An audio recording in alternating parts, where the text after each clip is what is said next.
கிறிஸ்துவுக்குள் பிரியமான சகோதர சகோதரிகளை, சபையாக கூடி வந்திருக்கிற ஒவ்வொருத்தரையும் இயேசு கிறிஸ்து நாமத்தினால் ஆசீர்வதிக்கிறேன். உங்கள் ஆத்மா வாழ்கிறது போல நீங்கள் எல்லாவற்றிலும் வாழ்ந்து சுகமாயிருக்கும்படி நான் தேவனிடத்தில் வேண்டிக் கொள்கிறேன். ஆமேன். இன்றைக்கான தலைப்பு, ஒரு மனுஷனுக்கு வியாதி வந்தால் அவன் மருத்துவனை தேடி போகுவான், இல்லாவிட்டால் நான் போக மாட்டான் இல்லையா? அப்போ வியாதிப்படும் போது அவனுடைய எண்ணம் ஒரு மருத்துவரை தேடி போக வேண்டும் என்று அவன் உள்ளத்தில் வரும். ஆனா இயேசு கிறிஸ்துவிய பிள்ளையாக நாம் வியாதி வரும்போது உடனே மருத்துவனை தேடுவதில்லை. நாம் தேடுவது எல்லாம் இயேசு கிறிஸ்து ஒருவரே தான். ஏனால் அவருக்கு ஒரு பேர் உண்டு, பரிகாரியான கர்த்தர் என்று. இயேசு கிறிஸ்து நம்முடைய பரிகாரி. எப்போது நமக்கு பரிகாரம் வேண்டும்? நாம் வியாதிப்படும் போது. எதுனாலும் வியாதி, பாவம் செய்யும் போது கண்டிப்பா வியாதி வரும், அதுல எந்த மாற்றமும் இல்லை. பாவத்தின் நிமித்தமாக வியாதிக்கு ஒரே ஒரு தீர்வு, ஒரே ஒரு பரிகாரம் தான் இயேசு கிறிஸ்தான் அந்த பரிகாரி. இயேசு கிறிஸ்து நம்முடைய பரிகாரி என்ற தலைப்புல, ஆனா இயேசு கிறிஸ்து நமக்கு பரிகாரியாக இருக்க வேண்டும் என்றால் நாம் என்ன செய்ய வேண்டும்? என் வியாதி சுகமடைய, நான் சுகமாய் வாழும்படி நான் என்ன செய்ய வேண்டும் என்ற கேள்விக்கான பதில் வாசிக்கலாம். முதல் வசனத்தை, யாத்ராகமம் 15:26. நீ உன் தேவனாகிய கர்த்தரின் சத்தத்தை கவனமாய் கேட்டு அவர் பார்வைக்கு செம்மையானவைகளை செய்து அவர் கட்டளைகளுக்கு செவி கொடுத்து அவருடைய நியமங்கள் யாவையும் கை கொண்டால், நான் எகிப்தியருக்கு வரப்பண்ணின வியாதிகளில் ஒன்றையும் உனக்கு வரப்பண்ணேன். நானே உன் பரிகாரியாகிய கர்த்தர் என்றார். ஆமேன். ஆமேன். நானே உன் பரிகாரியாகிய கர்த்தர் என்று அன்று எபிரேய மக்கள் மாத்திரமல்ல, இன்று நமக்கும் கூறுகிறான், நான் தான் உங்களுக்கு பரிகாரி. அப்ப இயேசு கிறிஸ்து நமக்கு பரிகாரியாக இருக்க வேண்டும் என்றால், இதே வசனத்தில் நாம் வாசிக்கும் போது அதுல 4 விதமான கண்டிஷன் உண்டு. அது முதல் கண்டிஷன் பார்க்கும்போது, நீ உன் தேவனாகிய கர்த்தரின் சத்தத்தை கவனமாய் கேட்டு என்ற முதல் கண்டிஷன். அப்போ தேவனுடைய வார்த்தைய கவனமா கேட்க வேண்டும். இரண்டாவது, அவர் பார்வைக்கு செம்மையானவர்களை செய்து. இரண்டாவது, அப்போ நம்முடைய பார்வைக்கல்ல, தேவனுடைய பார்வைக்கு செம்மையானவர்களை செய்து. மூன்றாவது விஷயம், அவர் கட்டளைக்கு செவி கொடுக்க வேண்டும். நாலாவது, அவருடைய நியமங்களை யாவையும் கை கொள்ள வேண்டும். கை கொண்டால், அப்போ நான் எகிப்தியருக்கு வரப்பண்ணின வியாதிகளில் ஒன்றையும் உங்களுக்கு வரப்பண்ணேன். நானே உன் பரிகாரியாகிய கர்த்தர் என்று நமக்கு வாக்குத்தத்தம் செய்கிறார். வாக்குத்தத்தம் பண்ணவர் உண்மையுள்ளவர். அவர் வானத்தையும் பூமியும் படைத்த சிருஷ்டி கர்த்தர். அவர் சர்வ வல்லவர் என்பதை நாம் அறிந்து கொள்ள வேண்டும். அப்போ நமக்கு வைத்தியர், நமக்கு மருத்துவர், எந்த ஒரு வியாதியும் சுகம் கொடுக்க வல்லவர் இயேசு கிறிஸ்து ஒருவர் தான். அப்போ இயேசு கிறிஸ்து நமக்கு பரிகாரியாக இருக்க வேண்டும் என்றால், இந்த 4 விதமான பாயிண்ட்ஸை பார்க்கும்போது இந்த கண்டிஷனுக்கு நாம் இணங்க வேண்டும். சும்மா இயேசு கிறிஸ்து ஆண்டவரே சுகம் கொடுன்னு சொல்லி கேட்டா கொடுத்துருவாரா? இல்ல. கீழ்ப்படியும் போது நம்ம சுகம் உண்டு. அதனாலதான் நம்ம என்ன சொல்றோம்? முதல்ல பாவங்கள் அறிக்கை செய்து விட்டு விட வேண்டும் இயேசப்பா சொல்றாரு இல்லையா?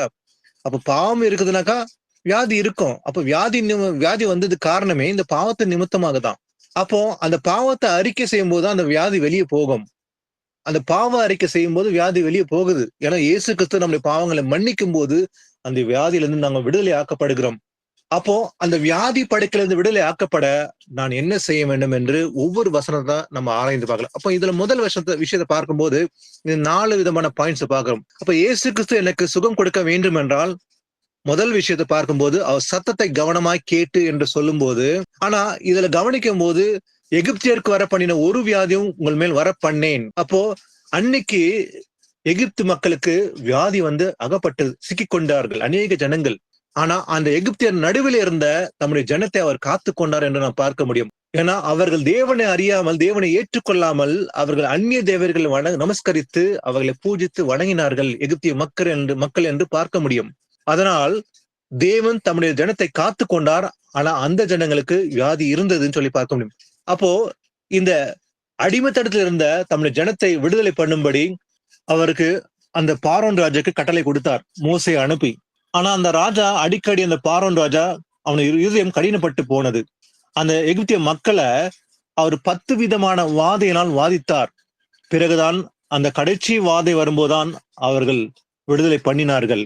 அதுல அந்த 6வது வாதை வரும்போது என்ன நடந்தது என்று பார்ப்போம். எகிப்திற்கு என்ன விதமான வாதை வந்தது, என்ன விதமான வியாதி வந்தது என்று பார்ப்போம். யாத்ராகமம் 9ஆம் அதிகாரத்துல 8 முதல் 11. அப்பொழுது கர்த்தர் மோசேயையும் ஆரோனையும் நோக்கி, உங்கள் கைப்பிடி நிறைய சூளையின் சாம்பலை அள்ளிக் கொள்ளுங்கள். மோசே அதை பார்வோனுடைய கண்களுக்கு முன் வானத்திற்கு நேராக இறைக்க கடவன்.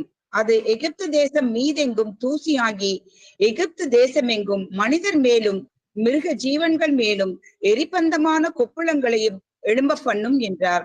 அப்படியே அவர்கள் சூளையின் சாம்பலை அள்ளிக்கொண்டு பார்வோனுக்கு முன்பாக வந்து நின்றார்கள். மோசே அதை வானத்துக்கு நேராக இறைந்தான். அப்பொழுது மனிதர் மேலும் மிருக ஜீவன்கள் மேலும் எரிபந்தமான கொப்புளங்கள் எழும்பிற்று.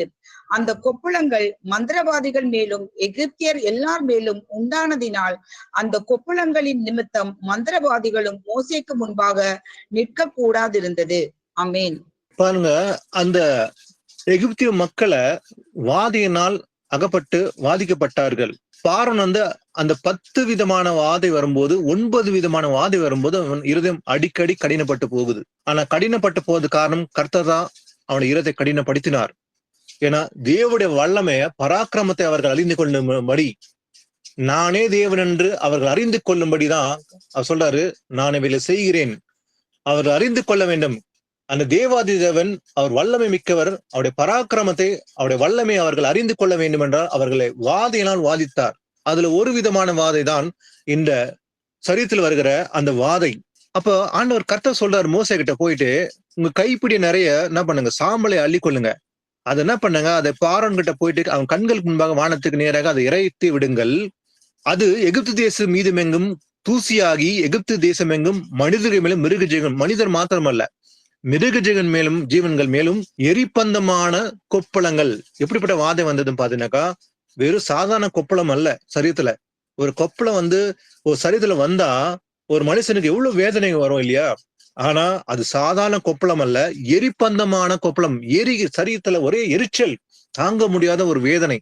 அதுதான் எரிபந்தமான கொப்பளங்களை எழும்ப பண்ணினார்.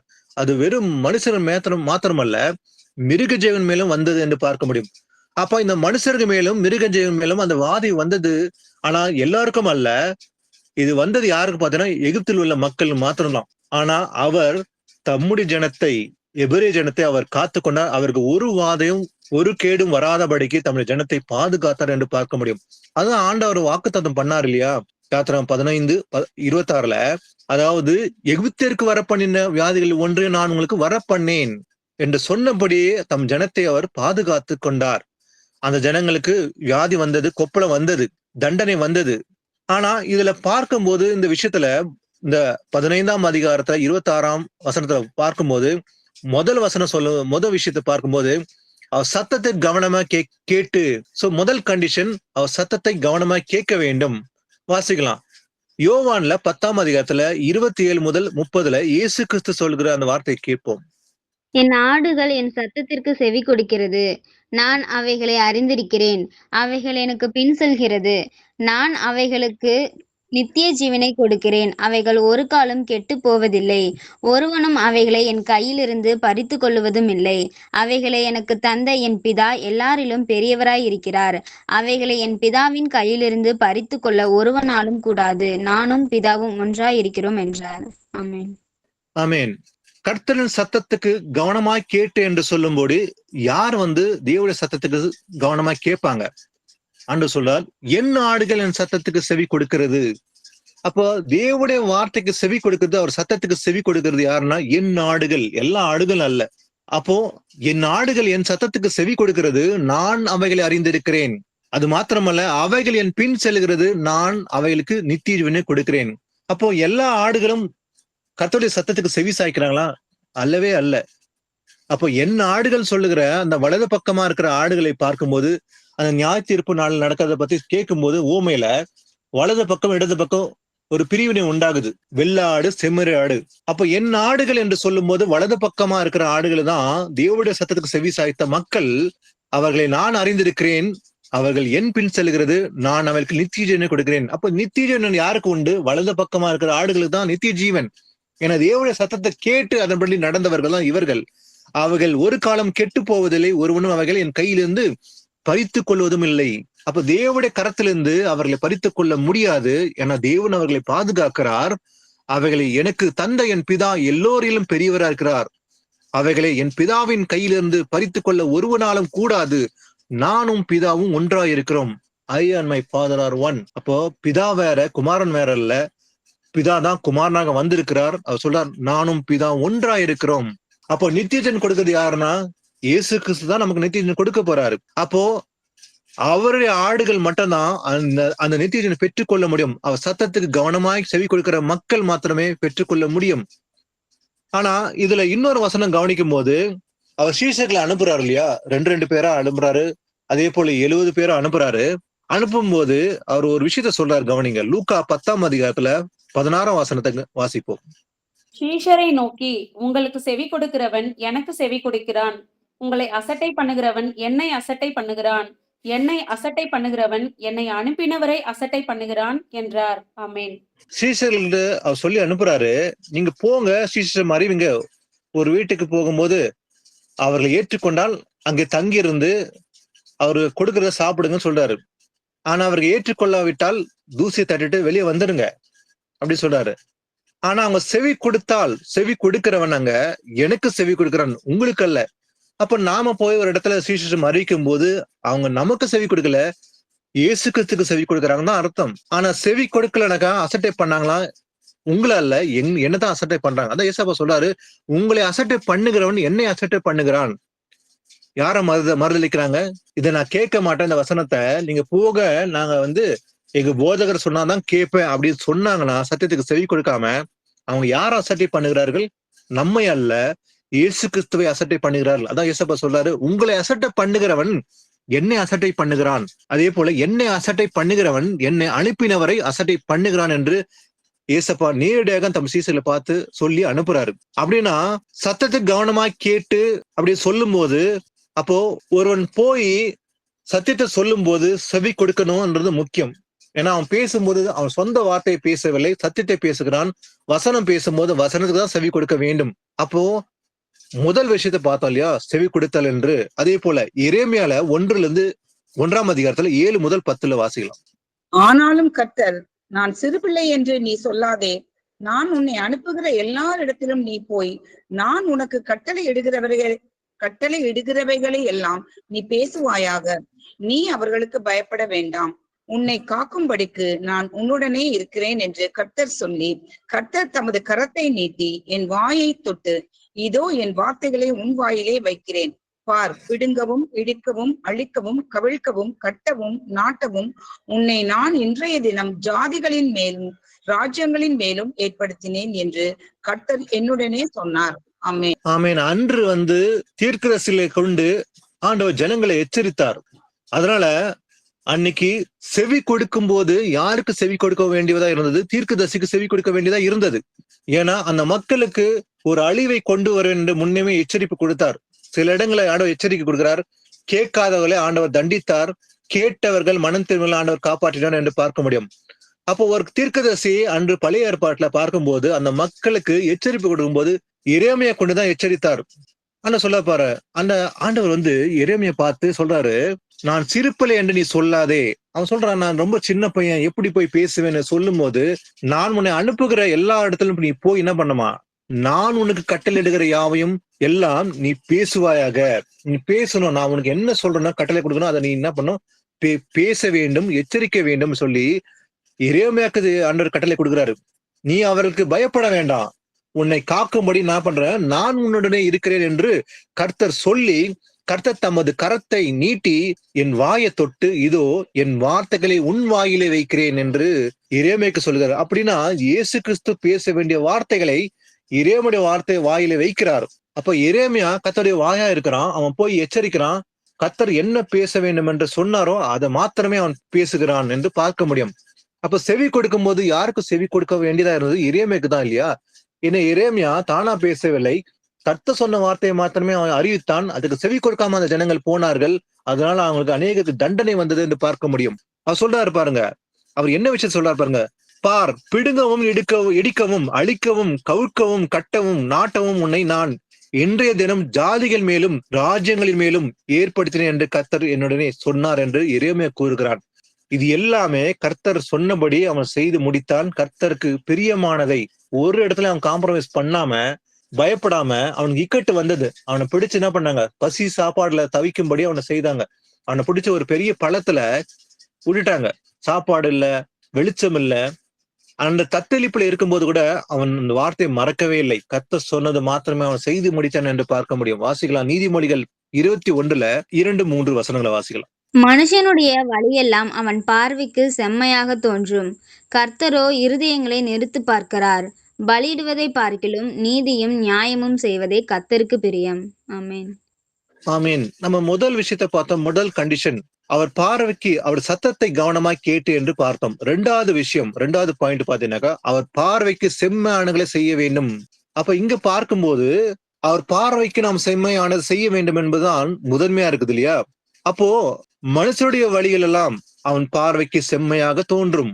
மனுஷனுடைய வழிகள் எப்படிப்பட்டது? அவனுடைய பார்வைக்கு செம்மையா தோன்றும், நல்லதுன்னு தோன்றும். ஆனா கர்த்தரோ இருதயங்களை நிறுத்தி பார்க்கிறார். பலியிடுவதை பார்க்கிலும் நீதியும் நியாயமும் செய்வதே கர்த்தருக்கு பிரியம். அப்ப தேவனுடைய பார்வையில் எது செம்மையா இருக்குது? நீதியும் நியாயமும் செய்வதே கர்த்தருக்கு பிரியமா இருக்குது இல்லையா? ஆனா தன் பார்வைக்கு ஞானி என்று சொல்லுகிற விழுந்து போகிறவனா இருப்பான். மனுஷனுடைய வழிகள் எல்லாம் இப்ப இன்னைக்கு பாத்தீங்கன்னா மனுஷனுடைய வழிகள் அப்படிதான் இருக்குது இல்லையா? அவன் என்ன நினைக்கிறான், அவனுக்கு ரைட்டுன்னு தோணும். அவனுடைய பார்வைக்கு செம்மையா தோன்றது, அவனுடைய வழிகள் எல்லாம் அப்படிதான் இருக்கும். ஆனா தேவனுடைய பார்வையில் எப்படி நாம் தேவனுடைய பார்வையில எல்லாம் பார்க்க வேண்டும். எப்படி? நீதியும் நியாயம் செய்வதே கர்த்தருக்கு பிரியம். அப்ப தேவ நீதியை அறிந்தவனாய் தேவ நீதியை நடப்பிக்கிற ஒரு மனுஷனாக நீதிமானாக நடப்புதான் கர்த்தருக்கு பிரியமா இருக்குதுன்னு பார்க்க முடியும். வாசிக்கல யோவான் 3 அதிகாரத்துல 20, 21 2 வசனங்களை வாசி. பொல்லாங்கு செய்கிற எவனும் ஒளியை பகைக்கிறான், தன் கிரியைகள் கண்டிக்கப்படாதபடிக்கு ஒளியினிடத்தில் வராதிருக்கிறான். சத்தியத்தின்படி செய்கிறவனோ தன் கிரியைகள் தேவனுக்குள்ளாய் செய்யப்படுகிறதென்று வெளியாகும்படிக்கு ஒளியினிடத்தில் வருகிறான் என்றார். ஆமென். ஆமென். ஆண்டவர் சொல்றாரு, பொல்லாங்கு செய்கிற எவனும் ஒளியை பகைக்கிறான். யார் கர்த்தரை பகைக்கிறாங்க? பொல்லாங்கு செய்கிறவன், தீமை செய்கிறவன் இயேசு கிறிஸ்து பகைக்கிறாங்க. ஆனா தன் கிரைகள் கண்டிக்கப்படாதபடிக்கு ஒரு இடத்தில் வராது இருக்கிறான். அதனாலதான் அவன் என்ன பண்றான்? கர்த்தர் இடத்தில் வராம இருக்கிறான். ஆனா சத்தியத்தின்படி செய்கிறவனோ தன் கிரைகள் தேவனுக்குள்ளாய் செய்யப்படுகிறது என்றும் வெளியாகும்படிக்கு ஒளி இடத்தில் வருகிறான். அப்ப யார் வராங்க வரமாட்டாங்க ஒளி இடத்துல என்று நல்லாவே கிளியரா இருக்குது இல்லையா? அப்போ தேவனுடைய சத்தத்தை கேட்டு தேவனுடைய பார்வைக்கு செம்மையானது செய்கிறவன் தான் அவன் கர்த்தரிடத்தில் வருகிறான் என்று பார்க்க முடியும். ஆனா அது போல இருந்த ஒரு ராஜா, பழைய ஏற்பாட்டுல இந்த யோசியா என்ற ஒரு ராஜா இருந்தான். அவன் என்ன செய்தான் என்று பார்க்கலாம். 2 ராஜாக்கள் 22, 1, 2. யோசியா ராஜாவாகிற போது 8 வயதாயிருந்து 31 வருஷம் எருசலேமில் அரசாண்டான். போஸ்காத் ஊரானாகிய அதாயாவின் குமாரத்தியான அவள் தாயின் பேர் எதிதாள். அவன் கர்த்தரின் பார்வைக்கு செம்மையானதை செய்து தன் தகப்பனாகிய தாவீதின் வழியிலெல்லாம் வலது இடதுபுறம் விலகாமல் நடந்தான். ஆமென். ஆமென். அநேக ராஜாக்கள் சிலர் பிரியமா நடந்தார்கள், சிலர் கர்த்தரை துக்கப்படுத்தினார்கள், வேதனைப்படுத்தினார்கள் என்று பார்க்க முடியும். ஆனா அந்த யோசியா என்ற ராஜா, அவன் ராஜாவாகும் போது அவனுக்கு வயசு பார்த்தீங்கன்னாக்கா வெறும் 8 வயசு. 8 வயசு ஒரு சிறு பிள்ளையா இருந்தான். 8 வயசு ஒரு பிள்ளைக்கு என்ன தெரியும்? ஆனா கர்த்தர் தெரிந்து கொண்ட பாத்திரமாக இருந்தவன் தான் இந்த யோசியா. ஏன்னா மனுஷனும் முகத்தை பார்க்கணும், ஆனா ஆண்டவர் உள்ளத்தை பார்க்கிறார் இல்லையா? அப்போ தேவன் தெரிந்தெடுத்த அந்த பாத்திரம் தான் இந்த யோசியா. இவனுடைய வயது 8 வயசுல ராஜாவாக அவன் அரசாள ஆரம்பிக்கிறான். ஆனா அவன் என்ன செய்தான் பாருங்க, 31 வருஷம் எருசலேமிலே அரசாண்டான். அவன் என்ன செய்தான்? பொஸ்காத் ஊராகிய அதாயின் குமாரத்தின் அவன் தாயின் பேர் எதிரால் அவன் கர்த்தரின் பார்வைக்கு செம்மையானது செய்து அவன் என்ன செஞ்சான்? கர்த்தருடைய பார்வைக்கு எது சரியோ எது ரைட்டோ அவன் மனுஷனை பார்க்கல. தேவனுடைய பார்வையில் எது ரைட்டு, கர்த்தர் எதை பிரியப்படுறாரு என்று பார்த்து செய்து தன் தகப்பனாகிய தாவீதின் வழிகள் எல்லாம் வலது இடப்புறமும் விலகாமல் நடந்தான். இவன் தான் ஒரு நல்ல ராஜாவாக இருந்தான் இல்லையா? 8 வயசுல இருந்து கர்த்தருக்கு பிரியமானது என்ன என்று அறிந்து ஆராய்ந்து நிதானித்து அவருடைய பார்வைக்கு செம்மையானதை செய்து அவன் முடித்தான். அங்க பாத்தீங்கன்னா இந்த 22 அதிகாரத்துல நீங்க முழுசா வாசித்து பாருங்க. அங்க இருந்த அநேக அருவருப்பான சிலைகளை தகர்த்து போட்டான், தோப்புகளை அதே போல சிலைகளை உடைச்சி அதை தகர்த்தெறிந்து தேசத்தை சுத்திகரித்தான். தேவனுக்கு பிரியமா நடந்த ஒரு சிறு பிள்ளையா இருந்த ஒரு ராஜாவாக இருந்தவன் தான் இந்த யோசியா என்று பார்க்க முடியும். அப்போ இயேசு கிறிஸ்து எனக்கு பரிகாரியா இருக்க வேண்டாம் என்றால் இந்த 2வது பாயிண்ட பார்க்கும்போது அவர் பார்வைக்கு செம்மையானதை செய்ய வேண்டும் என்று பார்த்தோம் இல்லையா? அப்போ இதுல இந்த 2 ராஜாக்களை 23 அதிகாரத்துல 25 வசனத்தை வாசிக்கலாம். கர்த்தரிடத்துக்கு தன் முழு இருதயத்தோடும் தன் முழு ஆத்துமாவோடும் தன் முழு பலத்தோடும் மோசேயின் நியாயப்பிரமாணத்திற்கு ஏற்றபடியெல்லாம் செய்ய மனதை சாய்த்தான். அவனைப் போலொத்த ராஜா அவனுக்கு முன் இருந்ததுமில்லை, அவனுக்கு பின் எழும்பினதுமில்லை. ஆமென். இந்த யோசியா ராஜா பத்தி நல்ல ஒரு சாட்சி பாருங்க. கர்த்தரிடத்துக்கு தன் முழு இருத்தோடும் தன் முழு ஆத்துமாவோடும் தன் முழு பலத்தோடும் இயேசு கிறிஸ்து மேல அன்பு கூறினான். மோசேயின் நியாயப்பிரமாணத்துக்கு ஏற்றபடியெல்லாம் செய்ய மனதை சாய்த்து அவனை போல அத்த ராஜா அவனுக்கு முன் இருந்ததும் இல்லை, அவனுக்கு பின் இருந்ததும் இல்லை. பாருங்க எவ்வளவு போற நல்ல சாட்சி இல்லையா? இவ்வளவு ராஜாக்கள் ஒரு காலகட்டத்துல நல்லா நடப்பாங்க, திடீர்னு விலகி போறாங்க. ஈவன் சாலமன் ராஜா கூட பாத்தீங்கன்னாக்கா ஆரம்பத்துல அவன் நல்லா நடந்து வந்தான், கடைசியில அருவருப்பான காரியங்களை செய்து அவன் விழுந்து போனான்னு சொல்லி பார்க்க முடியும் இல்லையா? ஆனா இந்த ராஜா 8 வயசுல இருந்தே கர்த்தருக்கு பிரியமா நடந்தான். அவனை போல ராஜா இருந்ததே இல்லை. அவனுக்கு முன் இருந்ததும் இல்லை, அவனுக்கு பின் இருந்ததும் இல்லை. ஏன்னா தேவனுடைய பிரமாணங்களை கீழ்ப்படியும்படி அது கடைபிடிக்கும்படி தன் இருத்தை தன் மனதை சாய்த்தான் என்று பார்க்க முடியும். அப்ப இப்படிப்பட்ட காரியத்தை நாம் செய்யும் போது கர்த்தர் நமக்கு பரிகாரியா இருப்பார். வாசிக்கல யோவான் 8ஆம் அதிகாரத்துல 47ஆம் வசனம். தேவனால் உண்டானவன் தேவனுடைய வசனங்களுக்கு செவி கொடுக்கிறான். நீங்கள் தேவனால் உண்டாயிராதபடியினால் செவி கொடாமல் இருக்கிறீர்கள் என்றார். ஆமென். ஆமேன். இதுல 4வது பாயிண்ட் பார்க்கிறோம் இல்லையா? இந்த யாத்திராம் 15ஆம் அதிகாரத்துல 3 பாயிண்ட் பார்த்துட்டோம், 3 கண்டிஷன். இந்த 4வது கண்டிஷன் என்னது? அவருடைய நியமங்களை யாவும் கை கொண்டால் கட்டளைக்கு செவி கொடுக்கிறது என்று பார்த்தோம் இல்லையா? அவர் கட்டளைக்கு செவி கொடுக்கிறதுன்னு சொல்லி பாக்குறோம். அப்போ இங்க இந்த யோவான் 8ஆம் அதிகாரத்துல முக்கியமா தேவனால் உண்டானவன் தேவனுடைய வசனங்கள் செவி கொடுக்கிறான். அப்ப தேவனுடைய வசனத்துக்கு யார் செவி கொடுப்பாங்க? செவி கொடுக்க மாட்டாங்க. தேவனால் உண்டானவன் தான் தேவனுடைய வசனங்களுக்கு செவி கொடுக்கிறான். ஆனா நீங்கள் தேவனால் உண்டாயிராதபடியெல்லாம் செவி கொடுக்கிறது இல்லைன்னு சொல்லி அந்த மக்கள் அன்னைக்கு இருந்த அந்த யூதர்கள் கர்த்தருக்கு எதிர்த்து நின்ற, இயேசு கிறிஸ்துக்கு எதிர்த்து நின்ற அந்த பிரமாணங்களை மாத்திரமே போதிக்கிறவர்களா இருந்தவர்கள், கடைபிடிக்காத ஒரு மக்கள் ஒரு கூட்டம் இருந்தது. அவர்கள் தேவனை ஏற்றுக்கொள்ளாத ஒரு கூட்டமா இருந்த அவர்களை பார்த்துதான் ஆண்டவர் அவங்களை பார்த்து சொல்றாரு, ஏசப்பா நீங்கள் தேவனால் உண்டாயிராதபடினால் செவி கொடுக்காம இருக்கிறீங்க. அப்ப செவி கொடுக்கன்னு யாரு? தேவனால் உண்டானவன் சொல்லி சொல்றாரு இல்லையா? வாசிகளா 1 யோவான் 4:6 வாசி. நாங்கள் தேவனால் உண்டானவர்கள், தேவனே அறிந்தவன் எங்களுக்கு செவி கொடுக்கிறான், தேவனால் உண்டாயிராதவன் எங்களுக்கு செவி கொடுக்கிறதில்லை. இதனாலே சத்திய ஆவி என்னதென்றும் வஞ்சக ஆவி என்னதென்றும் அறிந்திருக்கிறோம். ஆமென். யோவான் சொல்றான், நாங்கள் தேவனால் உண்டானவர்கள், ஏன்னா தேவனை அறிந்தவன் எங்களுக்கு செவி கொடுக்கிறான். அப்படின்னா யோவானுக்கு செவி கொடுக்கிறவன் யாரு? தேவனால் உண்டானவன். யோவான் சொந்தமா பேசல இல்லையா? கர்த்தர் என்ன சொன்னாரோ அதை மாத்திரமே அவன் செய்து முடித்து அதை மாத்திரமே அவன் பேசினான். அப்ப யோவானுக்கு செவி கொடுக்கிறவன் யாரா இருப்பாங்களா? எங்களுக்கு செவி கொடுக்கிறவன் தேவனை அறிந்தவன். அப்ப தேவனால் இராதவன் எங்களுக்கு செவி கொடுக்கிறது இல்லை. அப்ப அன்னைக்கு மாத்திரமல்ல, இன்னைக்குதான். அப்ப வசனம் சொல்லும் போது வசனத்துக்கு செவி கொடுக்கிறவன் தேவனால் உண்டானவன். செவி கொடுக்க மாட்டேன்னு சொல்லி விலகி போகிறவன் தேவனால் உண்டானவன் அல்ல. இதனால சத்திய ஆவி என்னதென்றும் வஞ்சக ஆவி என்னதென்றும் அறிந்து கொள்ளுகிறோம். எது பரிசுத்த ஆவி, எது வஞ்சக ஆவின்னு சொல்லி நல்லாவே நம்ம பகுத்தறிய முடியும் இந்த வசன நிமித்தமாக இல்லையா? அப்ப செவி கொடுக்கிறவன் யாரு, செவி கொடுக்காதவன் யாருன்னு சொல்லி பார்த்தோம். வெளிப்படுத்தல் 3:20 வாசிக்கலாம். இதோ வாசற்படியிலே நின்று தட்டுகிறேன். ஒருவன் என் சத்தத்தை கேட்டு கதவை திறந்தால் அவனிடத்தில் நான் பிரவேசித்து அவனோடே போஜனம் பண்ணுவேன், அவனும் என்னோடே போஜனம் பண்ணுவான். ஆமென். இதோ வாசப்படியிலே நின்று தட்டுகிறேன். எது தட்டுறாரு? நம்ம இருதயத்தை தட்டுகிறாரு. அப்போ ஏன்னா இயேசு கிறிஸ்து வாசம் செய்கிற இடம் நம்முடைய இருதயம், நம்ம தான் தேவனுடைய ஆலயம். அப்போ ஒருவன் அந்த சத்தத்தை கேட்டு கதவை திறந்தால் அவனிடத்தில் நான் பிரவேசித்து அவனோட போஜனம் பண்ணுவேன், அவனும் என்னோட போஜனம் பண்ணுவான். அப்ப செவி கொடுக்கிறது என்ற 3ஆம் கண்டிஷன் நம்ம பாக்குறோம் இப்போ இல்லையா? இப்போ நம்ம 3 கண்டிஷனை பார்த்துட்டோம் இல்லையா? இந்த 3ஆம் கண்டிஷன்ல ஒரு வசனத்தை மாத்திரம் வாசித்துடலாம். லூக்கா 8:15. நல்ல நிலத்தில் விதைக்கப்பட்டவர்கள் வசனத்தை கேட்டு அதை உண்மையும் நன்மையுமான இருதயத்திலே காத்து பொறுமையுடனே பலன் கொடுக்கிறவர்களாய் இருக்கிறார்கள். ஆமென். பாருங்க, கட்டளைக்கு செவி கொடுக்கிறவன் எப்படிப்பட்டனா இருப்பான்? இந்த 4 விதமான விதையில நல்ல கனி கொடுக்கிறவன் தான் இருப்பான் இல்லையா?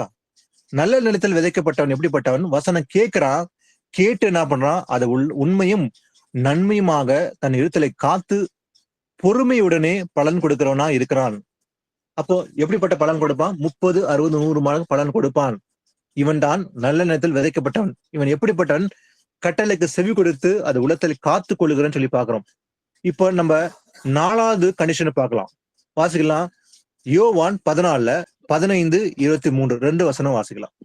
நீங்கள் என்னிடத்தில் அன்பாய் இருந்தால் என் கற்பனைகளை கை கொள்ளுங்கள். இயேசு அவனுக்கு பிரதி உத்தரமாக, ஒருவன் என்னில் அன்பாய் இருந்தால் அவன் என் வசனத்தை கை கொள்ளுவான். அவனில் என் பிதா அன்பாய் இருப்பார். நாங்கள் அவனிடத்தில் வந்து அவனோடே வாசம் பண்ணுவோம். ஆமென். ஆண்டவர் சொன்னாரு, நான் உனக்கு பரிகாரி எப்போது என் நியமங்களை கை கொண்டால் என்று 4வது கண்டிஷன் சொன்னார் இல்லையா? அப்போ நீங்கள் இடத்தில் அன்பா இருந்தால் என் கற்பனைகளை கை கொள்ளுங்கள். நியமங்களை கை கொள்றது யாரு? அன்பா இருந்தால் மாத்திரமே. அப்ப நமக்கு இயேசு கிறிஸ்து மேல அன்பு இருந்தால் கற்பனைகளை கை கொள்வதுதான் பிரதானமானது இல்லையா? அப்ப இயேசு சொல்றாரு, ஒருவன் இடத்தில் அன்பா இருந்தால் அவன் என் வசனத்தை கை கொள்ளுவான். அவனில் என் பிதா அன்பா இருப்பார். நாங்கள் அவனிடத்தில் வந்து அவனோட வாசம் பண்ணுவோம். இப்போது இந்த கண்டிஷனை நிறைவேற்றினால் மாத்திரமே, கற்பனை கை கொண்டால் மாத்திரமே அவர் நம்மிடத்தில் வாசம் செய்வார். அப்ப நியமங்களை கை கொள்றதுதான் பிரதானமானது சொல்லி பாக்குறோம் இல்லையா? வாசிக்கலாம். லேவியராகமம் 18ஆம் அதிகாரத்துல 1 முதல் 5. பின்னும் கர்த்தர் மோசேயை நோக்கி, நீ இஸ்ரவேல் புத்திரருக்கு சொல்ல வேண்டியது என்னவென்றால், நான் உங்கள் தேவனாகிய கர்த்தர். நீங்கள் குடியிருந்த எகிப்து தேசத்தாருடைய செய்கையின்படி செய்யாமலும், நான் உங்களை அழைத்து போகிற கானான் தேசத்தாருடைய செய்கையின்படி செய்யாமலும், அவர்களுடைய முறைமைகளின்படி நடவாமலும், என்னுடைய நியாயங்களின்படி செய்து என்னுடைய கட்டளைகளை கைக்கொண்டு நடவுங்கள். நான் உங்கள் தேவனாகிய கர்த்தர். ஆகையால் என் கட்டளைகளையும் என் நியாயங்களையும் கைக்கொள்ள கடவீர்கள். அவைகளின்படி செய்கிறவன் எவனும் அவைகளால் பிழைப்பான். நான் கர்த்தர். ஆமென். ஆண்டவர் அந்த மக்களுக்கு மோசே மூலமாக கொடுத்த கட்டளை என்ன என்பதை, நீ இஸ்ரவேலுக்கு புத்திரருக்கு சொல்ல வேண்டியது என்னவென்றால், நான் உங்கள் தேவனாகிய கர்த்தர். நீங்கள் குடியிருந்த எகிப்தியர் தேசத்தருடைய செய்கையின்படி செய்யக்கூடாது. நீங்க எகிப்துலதான் இருக்கிறீங்க, ஆனா அவங்க முறைமையின்படி நீங்க செய்யக்கூடாது. செய்யாமலும் நான் உங்களை அழைத்து போகிற கானான் தேசத்தாருடைய செய்கையின்படி செய்யாமலும், அவருடைய முறைமைப்படி நீங்க நடவாம என்ன பண்ணுமா, என்னுடைய நியமங்களை செய்ய வேண்டும். என்னுடைய நியமங்கள்படி செய்து என்னுடைய கட்டளைகளை கை கொண்டு நடவுங்கள். ஏன்னா நான் உங்கள் தேவனாகிய கர்த்தர். ஆகையால் என் கட்டளைகளையும் என் நியமங்களையும் கை கொள்ள கடவீர்கள். அதன்படி செய்கிறவன் எவனும் அவைகளால் பிழைப்பான் என்று கர்த்தர் என்று கட்டளையா கொடுத்தார். அது அவர்களுக்கு மாத்திரமல்ல, இன்னைக்கு நமக்கு சொல்றார் கர்த்தர். நம்ம வாழ்கிற தேசத்துல இருக்கிற அந்த முறைமையின்படி நம்ம செய்யக்கூடாது. நம்ம இருக்கிற தேசம் சுத்தி பாவம் இருக்குது. அதாவது முறைமைகள், அதே போல கலாச்சாரங்கள், நிறைய விஷயம் நிறைந்து இருந்தாலும் கூட, நம்ம அது மத்தியில் இருந்தாலும் கூட அந்த முறைமையின்படி நம்ம செய்யக்கூடாது. எப்படி செய்ய வேண்டுமா? தேவன் கொடுத்த அந்த கட்டளைப்படி நம்ம நடக்க வேண்டும். அதான் ஆண்டவர் சொல்ல, என்னுடைய நியமங்கள் படி நீங்க கை கொள்ள வேண்டும், அவர்களை முறைமையின்படி செய்யக்கூடாதுன்னு சொன்னது போலதான் இன்னைக்கு நம்ம கூட அவ்வளவுதான். எந்த விஷயத்திலும் நம்ம வாழ்ற தேசத்துக்குள்ள அந்த முறைமையில கை கொள்ளக்கூடாது. கர்த்தர் கொடுத்த அந்த நியமங்கள் மாத்திரமே நான் கை கொள்ள வேண்டும். அப்ப 4வது பாயிண்ட் பார்த்தோம் இல்லையா? இந்த 4 விதமான கண்டிஷன் பார்த்தோம் இல்லையா? சோ முதல் கண்டிஷன் ஆண்டவர் என்ன சொன்னாரு? சத்தத்தை கவனமா கேட்க வேண்டும். 2வது பார்வைக்கு செம்மையான செய்ய வேண்டும். 3வது கட்டளைக்கு செவி கொடுக்க வேண்டும். 4வது அவருடைய நியமங்களின்படி அவன் கை கொண்டால் அப்போது நானே உன் பரிகாரி என்று கர்த்தர் கூறுகிறார். அப்போ இந்த 4 கண்டிஷன் நிறைவேற்றினால் கர்த்தர் நமக்கு பரிகாரி. நமக்கு வியாதி இல்லை, நம்ம சுகமா இருப்போம் என்றது நிச்சயம். இந்த சுகம் எதற்காக நமக்கு வேண்டும்? எதற்காக சுகம் இல்லையா? ஒரு கேள்வி இருக்கும். வாசிக்கலாம். மத்தேயு 9ஆம் அதிகாரம் 12. ஓகே, லூக்கா 5ஆம் அதிகாரம் 31-32 முதலாவது வாசிங்க. இயேசு அவர்களுக்கு பிரதியுத்தரமாக, பிணியாளிகளுக்கு வைத்தியன் வேண்டியதே அல்லாமல் சுகமுள்ளவர்களுக்கு வேண்டியதில்லை. நீதிமான்களை அல்ல, பாவிகளையே மனம் திரும்புகிறதற்கு அழைக்க வந்தேன் என்றார். ஆமென். ஆமீன். இதே வசனத்தை நீங்க மத்தேயு 9ஆம் அதிகாரத்துல 12 கூட நம்ம வாசிக்க முடியும். இப்ப ஏசப்பா சொல்றாரு, பிணியாளிகளுக்கு வைத்தியன் வேண்டியதே அல்லாமல் சுகமுள்ளவர்களுக்கு வேண்டியதில்லை இல்லையா? யாருக்கு டாக்டர் வேணும்? வியாதி உள்ளவர்கள் டாக்டர் இல்லையா? அப்ப ஆண்டவர் சொல்றாரு, பிணியாளுக்கு வைத்தியன் வேண்டியதே அல்லாமல் சுகமுள்ளவர்களுக்கு அல்ல. அப்ப வியாதிப்பட்டனுக்கு வைத்தியன் தேவை கண்டிப்பா. ஆனா சொல்ல, நீதிமான்கள் அல்ல, பாவிகளை மனம் திரும்புவதற்கு அழைக்க வந்தேன். அப்போ யாருக்கு வைத்தியன் தேவை? பிணியாளுக்கு வைத்தியம் வேண்டும் இல்லையா? ஆனா இந்த வியாதி எப்படி சுகப்படுத்துவார் ஆண்டவர்? ஒரு சில பேருக்குள்ள இருக்கிற விசுவாசம் மூலமா தான் ஆண்டவர் கிரியை செய்யறாரு இல்லையா? விசுவாசம் இல்லாமல் தேவனுக்கு பிரியமா இருப்பது கூடாத காரியம். அப்ப அந்த வியாதி சுகமடைய வேண்டும் என்றால் இயேசு கிறிஸ்து மேல விசுவாசம் வேண்டும். அந்த விசுவாசத்தை கிரியனால் காண்பிக்க வேண்டும். இதனால் வியாதி பாவத்து நிமித்த வியாதி வந்திருக்குது. அந்த பாவ அறிக்கை செய்யும் போது வியாதி வெளியே போகும். அப்போ இந்த வியாதி சுகமடைய வேண்டும் நமக்கு பரிகாரம் இயேசு கிறிஸ்து ஒருவர் தான். அப்போ நம்ம என்ன செய்ய வேண்டும்? இந்த வியாதி வெளியே நீங்கி போக. வாசிக்கலாம் அப்போஸ்தலர் 3:20 உங்கள் பாவங்கள் நிவர்த்தி செய்யப்படும் பொருட்டு நீங்கள் மனம் திரும்பி குணப்படுங்கள். ஆமென். உங்கள் பாவங்கள் நிவர்த்தி செய்யும் பண்ணும் பொருட்டு நீங்கள் மனம் திரும்பி குணப்படுங்கள். அப்ப என்ன செய்ய வேண்டுமா? மனம் திரும்பி குணப்பட வேண்டும். அப்போது இந்த பாவத்திலிருந்து நாம விடுதலையாக்கப்பட முடியும் என்றது தேவனுடைய வார்த்தை சொல்லும் சத்திய வசனம். இது நமக்கு பாவம் இருக்கிறதுனாலதான் அந்த வியாதி இருக்குதுன்னு கண்டிப்பா டவுட்டே கிடையாது. வசனம் சொல்லுது, உங்கள் பாவங்கள் நிவர்த்தி செய்யும் பண்ணும் பொருட்டு நீங்கள் மனம் திரும்பி குணப்படுங்கள். குணப்படுறதுக்கு என்ன பண்ணணுமா? மனம் திரும்ப வேண்டும். 1 யோவான் 1:9 படி நம்ம பாவங்களை அறிக்கை செய்ய வேண்டும். நம்முடைய அநியாயத்தை மன்னித்து நம்மை சுத்திகரிப்பதற்கு அவர் உண்மை இல்லைன்னு சொல்லி பாக்குறோம் இல்லையா? அப்போ வியாதி இருக்கும் என்றால் ஒண்ணுதான் செய்யணும், மனம் திரும்ப வேண்டும். மனம் திரும்பது எப்படி காட்டுறோம்? கிரியை நிமித்தமாக அறிக்கை செய்ய வேண்டும். பாவத்தை விட்டு விலக வேண்டும், அது விட்டு விட வேண்டும் சொல்லி ஏசப்பா சொல்லுது போலதான் அந்த பாவ அறிக்கை செய்து விட்டு விட்டால் நாம குணப்படுவோம் என்று நிச்சயம். வாசிக்கலாம் மத்தேயு 9:20-22. அப்பொழுது 12 வருஷமாய் பெரும்பாடுள்ள ஒரு ஸ்திரீ, நான் அவருடைய வஸ்திரத்தை ஆகிலும் தொட்டால் சொஸ்தமாவேன் என்று தன் உள்ளத்தில் எண்ணிக்கொண்டு அவர் பின்னாலே வந்து அவருடைய வஸ்திரத்தின் ஓரத்தை தொட்டாள். இயேசு திரும்பி அவளை பார்த்து, மகளே, திடன்கொள், உன் விசுவாசம் உன்னை ரட்சித்தது என்றார். அந்நேரம் முதல் அந்த ஸ்திரீ சொஸ்தமானாள். ஆமென். ஆனா இந்த வியாதியிலிருந்து விடுதலை ஆக்கப்பட விசுவாசம் தான் அடிப்படையா இருக்க போகுது. அப்போ விசுவாசம் இல்லாம கர்த்தரிடத்துல எதுவும் பெற்றுக்கொள்ள முடியாது இல்லையா? இங்க ஒரு நல்ல ஒரு சாட்சியை பாக்குறோம். அப்போ இந்த ஸ்திரீக்கு 12 வருஷமா உதிரப்போக்கு, எவ்வளவோ மருத்துவர்களை சந்தித்தால் ஆனா ஒரு பாடுல இருந்து விடுதலை ஆக்கப்படவே இல்லை. பல பாடுகள் 12 வருஷமா வியாதியில இருந்த வேதனை அகப்பட்டு இருந்த அந்த ஸ்திரீக்கு ஒரு வழி பிறந்தது. அவர்தான் இயேசு. அவளுக்கு ஒரு விசுவாசம் இருந்தது. எப்படியாவது போய் நான் இயேசு கிறிஸ்துவுடைய வஸ்திரத்தை தொட்டால் போதும், நான் சுகம் அடைந்து விடுவேன் என்ற விசுவாசம் மாத்திரமே இருந்து பின்பக்கமா அந்த வஸ்திரத்தை தொடுகிறாள். உடனே சுகம் அடைந்தாள். இதுதான் விசுவாசம். அப்போ அந்த ஓரத்தை தொட்ட உடனே ஏசப்பா திரும்பி அவளை பார்த்து, மகளை திடன்கொள், உன் விசுவாசம் உன்னை ரட்சித்தது என்றார். அந்நேரம் முதல் அந்த ஸ்திரீ சொஸ்தமானாள். சோ இது இன்ஸ்டன்ட் ஹீலிங் இல்லையா? ஒரு செகண்ட்ல ஆண்டவர் குணப்படுத்தி விட்டார். ஆனா ஆண்டவர் எதுவுமே செய்யல. அவள் பின்னாடி அந்த வசத்தை தொட்ட உடனே சுகம் அடைந்து விட்டாள். இதுதான் விசுவாசம். அப்ப ஆண்டவர் சொல்றாரு, உன் விசுவாசம் உன்னை ரட்சித்தது. அப்ப நமக்குள்ள இருக்கிற அந்த விசுவாசம் தான் நமக்கு வியாதியிலிருந்து சுகம் கொடுக்க போறது. அந்த விசுவாசம் தான். இயேசு கிறிஸ்துவால என்னை சுகப்படுத்த முடியும் என்று விசுவாசம் இருந்தால் போதும். அந்த விசுவாசம் தான் நமக்கு சுகம் கொடுக்க போகுது. அப்ப அந்த விசுவாசம் தான் அந்த ஸ்திரீக்கு விடுதலை கொடுத்தது என்று பார்க்க முடியும். விசுவாசத்தின் நிமித்தமாக வருகிற அந்த சுகம் என்று பார்க்கிறோம். வாசிக்கலாம் யாக்கோபு 5:16 வாசிக்கலாம். நீங்கள் சொஸ்தமடையும்படிக்கு உங்கள் குற்றங்களை ஒருவருக்கொருவர் அறிக்கையிட்டு ஒருவருக்காக ஒருவர் ஜெபம் பண்ணுங்கள். நீதிமான் செய்யும் ஊக்கமான வேண்டுதல் மிகவும் பலனுள்ளதாய் இருக்கிறது. ஆமென். கன்ஃபஷன் ஹீலிங் இல்லையா? ஹீலிங் பை கன்ஃபஷன், அதாவது அறிக்கையின் நிமித்தமாக வருகிற சுகம். ஆனா எப்படி அறிக்கை செய்யணுமா? இன்னொரு விஷயத்துல பார்க்கும்போது, நீங்கள் சொஸ்தம் அடையும்படிக்கு என்ன பண்ணணுமா? உங்கள் குற்றங்களை ஒருவருக்கு ஒருவர் அறிக்கையிட வேண்டும். அப்போ ஒருவர் மேல கசப்பு இருக்குதா, ஒரு மேல கோபம் இருக்குதா, வைராகியம் இருக்குதா, ஒருத்தருக்கு துரோகம் செஞ்சுட்டோமா, ஏமாத்திட்டோமா, திட்டமா, அடிச்சிட்டோமா, அந்த குற்றங்களை என்ன பண்ணோமா? அறிக்கையிட்டு மன்னிக்க வேண்டும். ஒருவருக்கு ஒருவர் ஜெபம் பண்ணவும் வேண்டும். அப்போ ஒருவருக்கு வியாதி இருந்தாலும் இன்னொருத்தர் ஜெபம் பண்றது நல்லது. ஏன்னா பாருங்க, இந்த ஜெபம் பண்ற விஷயத்துல அநேக ஜெபம் பண்றதுக்கே யோசிக்கிறாங்க. சில பேர் ஜெபம் பண்ணாலே, ஐயோ அவங்க ஏதாவது நினைச்சுப்பாங்களோ, என் வார்த்தை தவறி விடமோ. கண்டிப்பா அதுக்கான அச்சம் தேவையில்லை. ஜெபம் பண்றதுக்கு நம்ம வாஞ்ச இருக்கிறது தான் கர்த்தருக்கு பிடித்தமான காரியம் இல்லையா? அன்னைக்கு பாருங்க, சபை எப்படி ஜெபித்தது. பேதுரு சிறைப்பட்ட போது சபையார் எல்லாம் சேர்ந்து அவங்க அமைதியா இருக்கவில்லை, ஒருமனப்பட்டு ஊக்கமா ஜெபித்தார்கள். கர்த்தர் பேதுருடைய சிறையிருப்பை மாற்றினார். அப்ப சபையோட கடமை என்ன? ஒருவர் வியாதிப்படும் போது ஒன்று கூடி அவர்களாக ஜெபிக்கிறது கடமை. ஜெபத்தினால் வருகிற அற்புதம் நாம் பார்க்கிறோம் இல்லையா? ஒண்ணு அறிக்கை செய்ய வேண்டும், ரெண்டாவது ஒருவருக்கொருவர் ஜெபம் பண்ணுங்கன்னு சொல்றாரு. அப்ப நீதிமான் செய்யும் ஊக்கமான வேண்டுதல் மிகவும் பலனுள்ளதா இருக்குது. அப்ப ஜெபத்துக்கு வல்லமை இருக்குது. நீதிமான் செய்கிற ஊக்கமான ஜெபம் மிகவும் வல்லமை உள்ளது, பலன் உள்ளது. அதனாலதான் ஜெபம் செய்ய வேண்டும். ஜெபம் செய்வது ஒருபோதும் நிறுத்தக்கூடாது. ஒருவருக்கு தாங்கி ஜெபம் பண்ண வேண்டும்.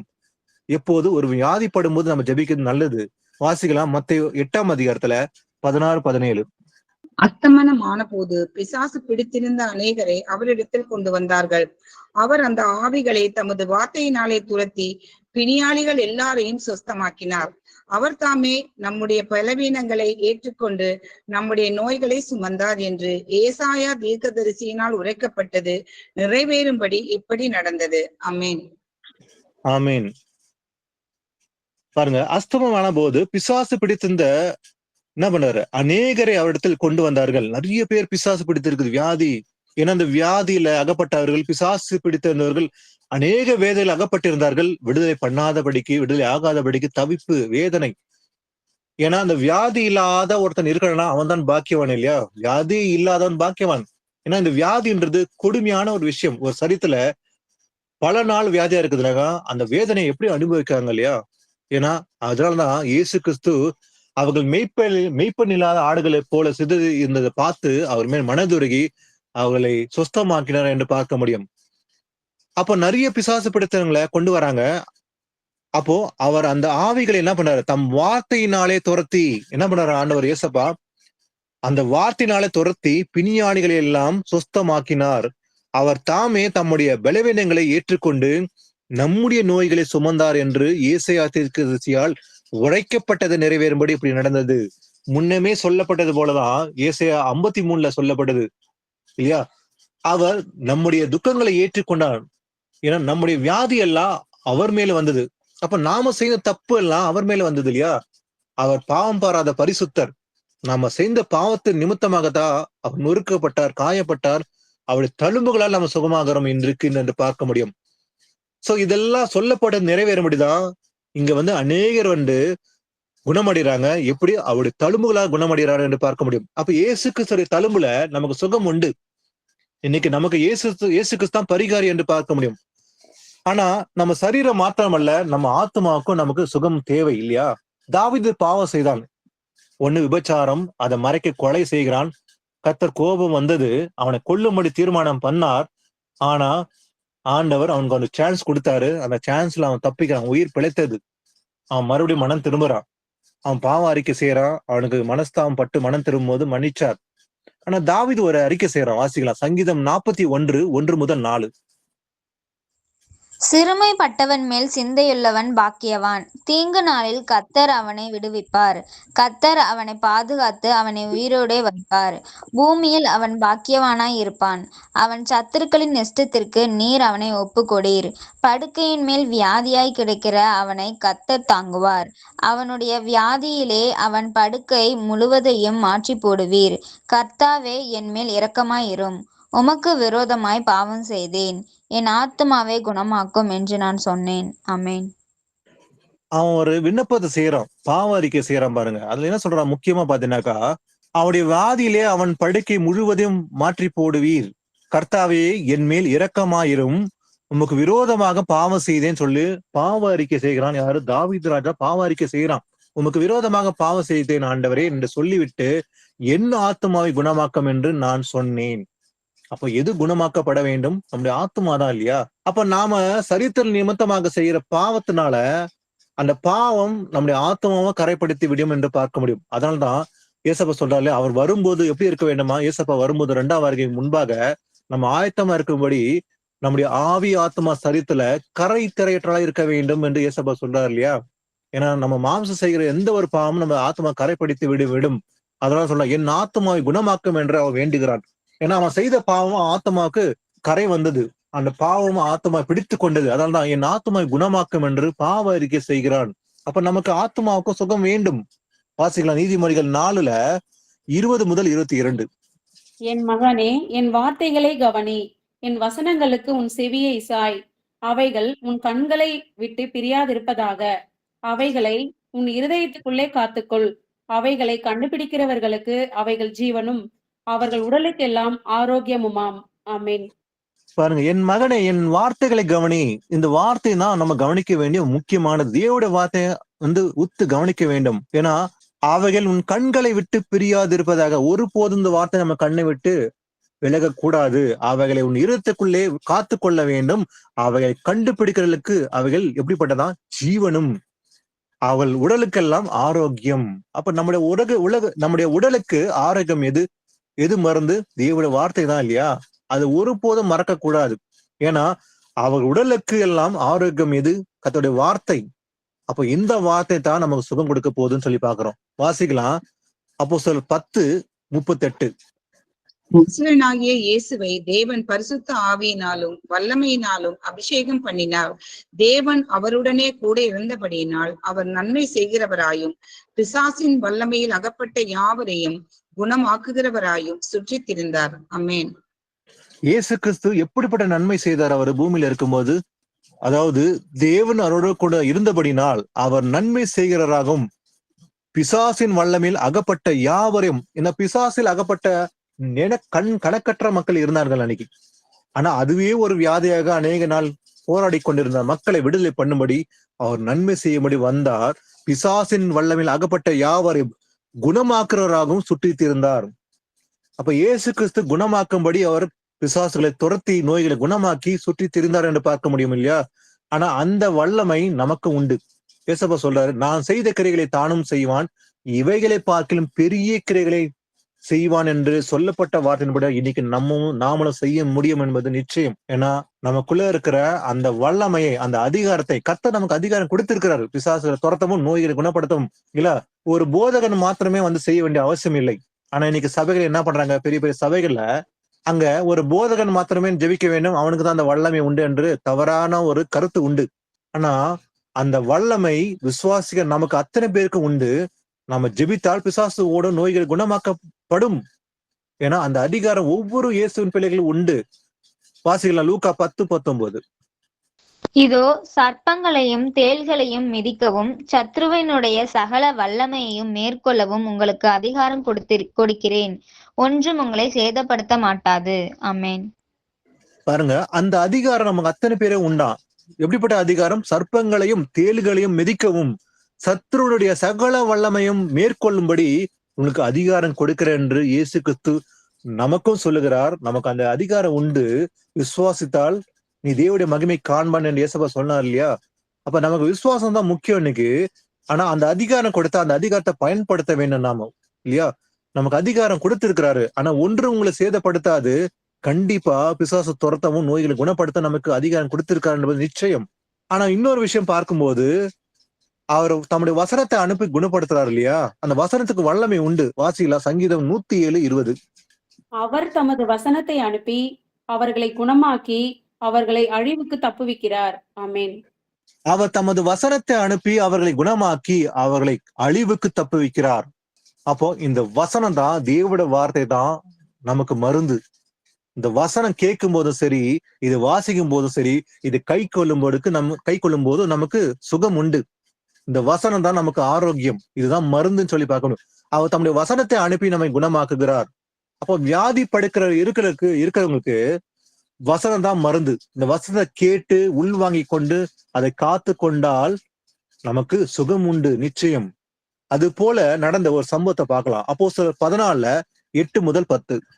லீஸ்திராவிலே ஒருவன் தன் தாயின் வயிற்றிலிருந்து பிறந்தது முதல் சப்பானியா இருந்து ஒருபோதும் நடவாமல் கால்கள் வழங்காதவனாய் உட்கார்ந்து பவுல் பேசுகிறதை கேட்டுக்கொண்டிருந்தான். அவனை பவுல் உற்று பார்த்து, இரட்சிப்புக்கேற்ற விசுவாசம் அவனுக்கு உண்டென்று கண்டு நீ எழுந்து காலூன்றி நிமிர்ந்து நில் என்று உரத்த சத்தத்தோடே சொன்னான். உடனே அவன் குதித்தெழுந்து நடந்தான். ஆமென். ஆமென். லீஸ்திரா என்ற ஊர்ல ஒரு மனிதன் இருந்தான். அவன் எப்படிப்பட்ட மனுஷன்? தன் தாயின் வயிற்றிலிருந்து பிறந்தது முதல் சப்பானியா இருந்தான்.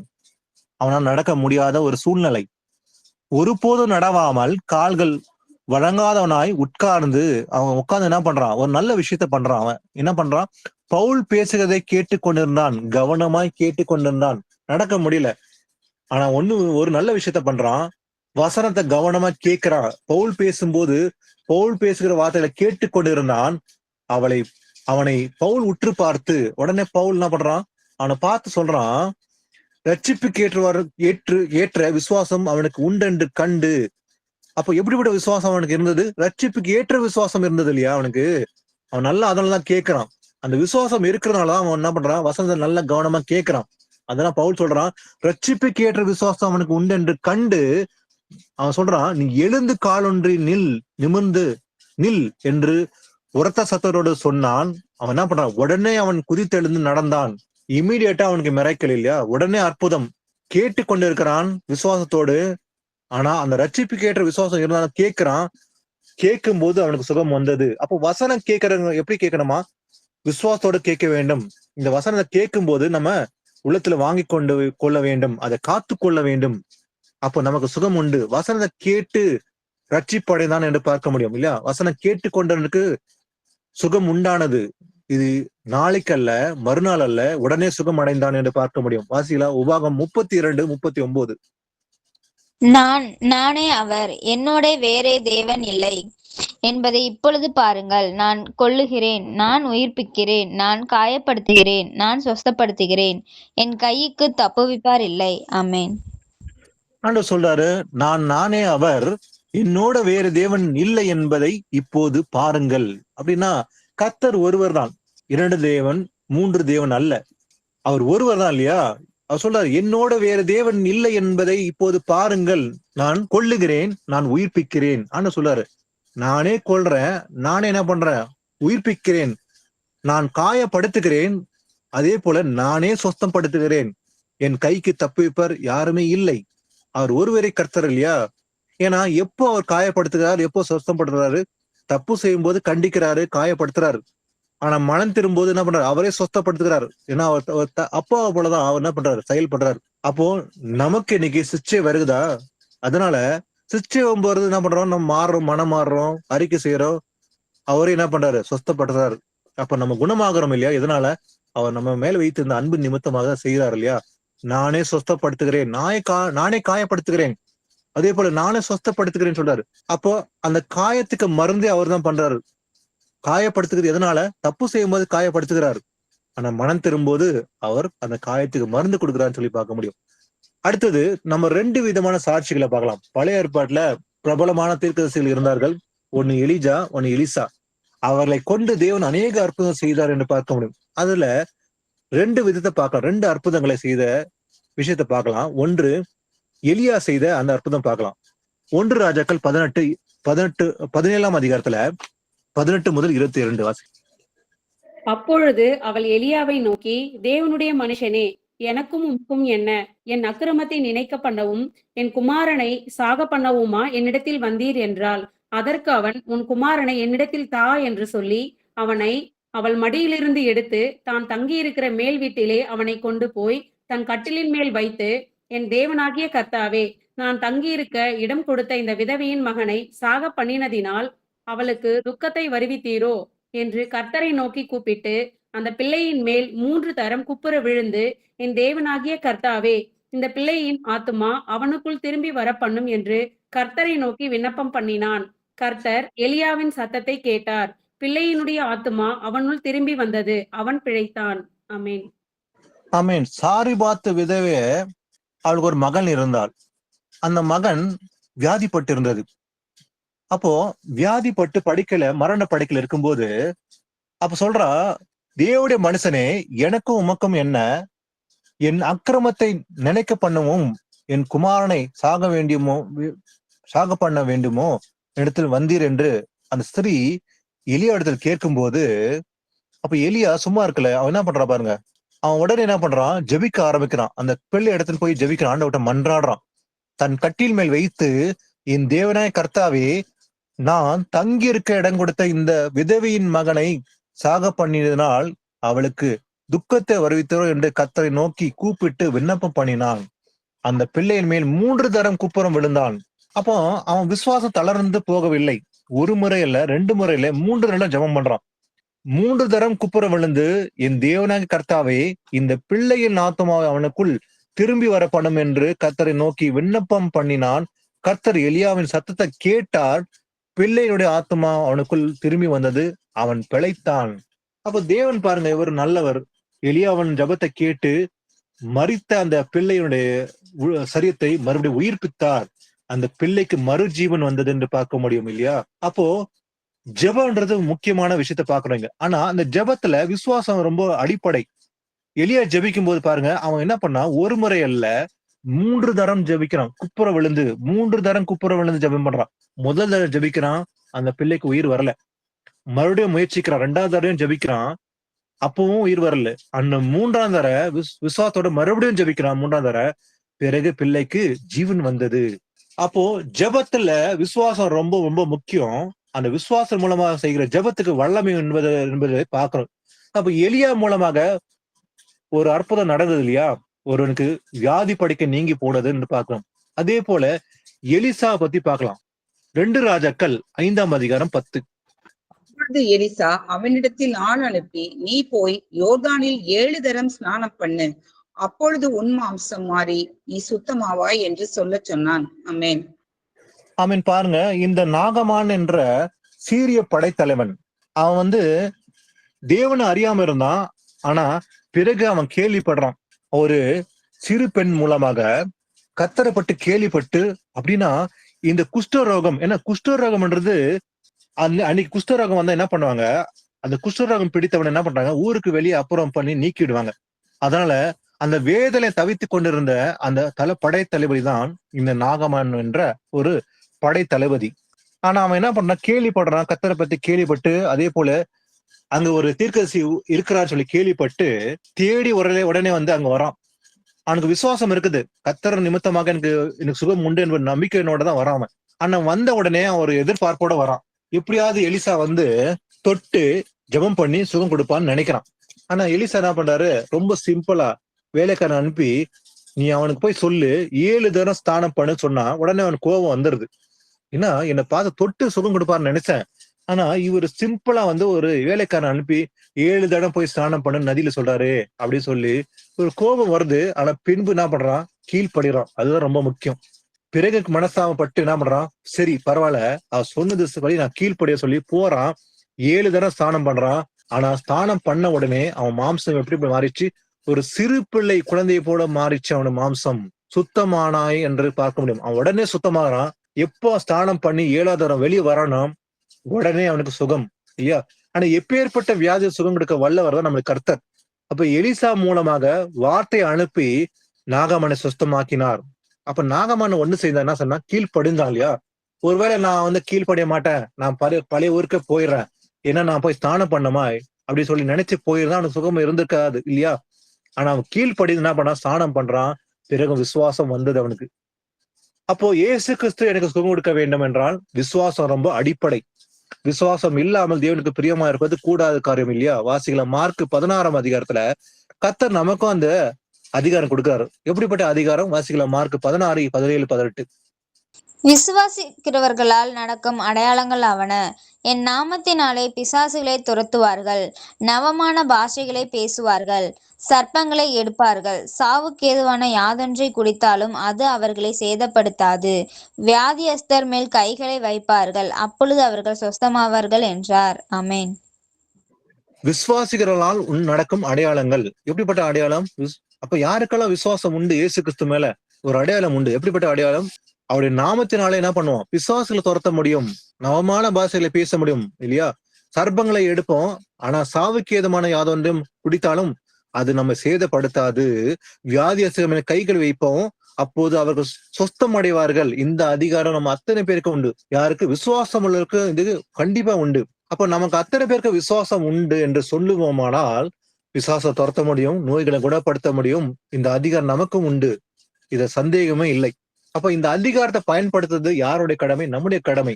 அப்ப நம்ம தான் பயன்படுத்த வேண்டும். அப்ப யாருமே நம்ம தேடி போக வேண்டிய அவசியம் இல்லை. அப்ப தேட வேண்டியது கர்த்தர் தான். ஆனா அந்த அதிகாரத்தை பயன்படுத்த நம்ம தான் ஆவியில அனல் மூட்டி எழுப்ப வேண்டும். நமக்கு அதிகாரம் உண்டு, அதை நம்ம தான் அதை செய்ய வேண்டும் பிராக்டிகலா. வாசிக்கலாம், நீதிமொழிகள் 17:22. மன மகிழ்ச்சி நல்ல ஔஷதம், முறிந்த ஆவியோ எலும்புகளை உலர பண்ணும். ஆமேன். எது நமக்கு நல்ல மருந்தா? மன மகிழ்ச்சி. அப்போ நமக்கு வியாதி இல்லாம இருக்கணும்னா ஒண்ணு செய்ய வேண்டும், சந்தோஷமா இருக்க வேண்டும். அதான் ஏசப்பா சொல்றாரு இல்லையா, எப்போதும் சந்தோஷமா இருங்கள். ஒருபோதும் கவலை கொள்ளாதிருங்கள். ஆனா கவலை வரனாலதான் வியாதி இல்லையா? கவலை வந்தா என்ன ஆயிடும்? கவலை, வருத்தம், கண்ணீர் இதெல்லாம் வந்து நாளை குறித்தான கவலை, இல்ல மற்ற குறித்தான கவலைகள், வருத்தங்கள் இதெல்லாம் வந்துச்சுன்னா வியாதி உள்ள வந்தது. அதுக்கு பேர் தான் என்ன பண்ணுவோம்? பிளட் பிரஷர்னு சொல்றாங்க இன்னைக்கு இல்லையா? ஏன் பிளட் பிரஷர் வருது? கவலை, பதட்டம், பயம் இதெல்லாம் வந்துச்சுன்னா வியாதி வந்துடுது. ஆனா மன மகிழ்ச்சி நல்ல ஔஷதியம் இல்லையா? நல்ல மருந்து எது? மன மகிழ்ச்சி. கத்தருக்குள்ள மன மகிழ்ச்சியா இருக்க வேண்டும். இதுதான் கத்தர் விரும்புறாரு. அப்ப நம்ம எல்லா சூழ்நிலையும், உலகத்துல என்ன நடந்தாலும், யுத்தம் நடக்குதா, ஆபத்து வருதா உலக சுத்தி, ஆனா அதை குறித்து நாம ஒருபோதும் அச்சப்படாம, கவலைப்படாம, கத்தருக்குள்ள எப்படி இருக்கணுமா? மன மகிழ்ச்சியா இருக்கணும். ஏன்னா மன மகிழ்ச்சி நல்ல ஔஷதியம். ஆனா முறிந்த ஆவியோ எலும்புகள் என்ன பண்ணும்? உலர பண்ணும்னு சொல்லி பாக்குறோம். வாசிக்கலாம். யோவான், ஒரு மூப்பனாக இந்த யோவான், அவன் கடிதம் எழுதும்போது விசாரித்து எவ்வளவு அழகா எழுதுறான் பாருங்க. வாசிக்கலாம். 3 யோவான்ல 1-5 வசனத்தை வாசிங்க. மூப்பனாகிய நான் சத்தியத்தின்படி நேசிக்கிற பிரியமான காயுவுக்கு எழுதுகிறதாவது, பிரியமானவனே, உன் ஆத்மா வாழ்கிறது போல நீ எல்லாவற்றிலும் வாழ்ந்து சுகமாய் இருக்கும்படி வேண்டுகிறேன். சகோதரர் வந்து நீ சத்தியத்தில் நடந்து கொள்ளுகிறாய் என்று உன்னுடைய உண்மையை குறித்து சாட்சி கொடுத்த போது மிகவும் சந்தோஷப்பட்டேன். என் பிள்ளைகள் சத்தியத்திலே நடக்கிறார்கள் என்று நான் கேள்விப்படுகிற சந்தோஷத்திலும் அதிகமான சந்தோஷம் எனக்கு இல்லை.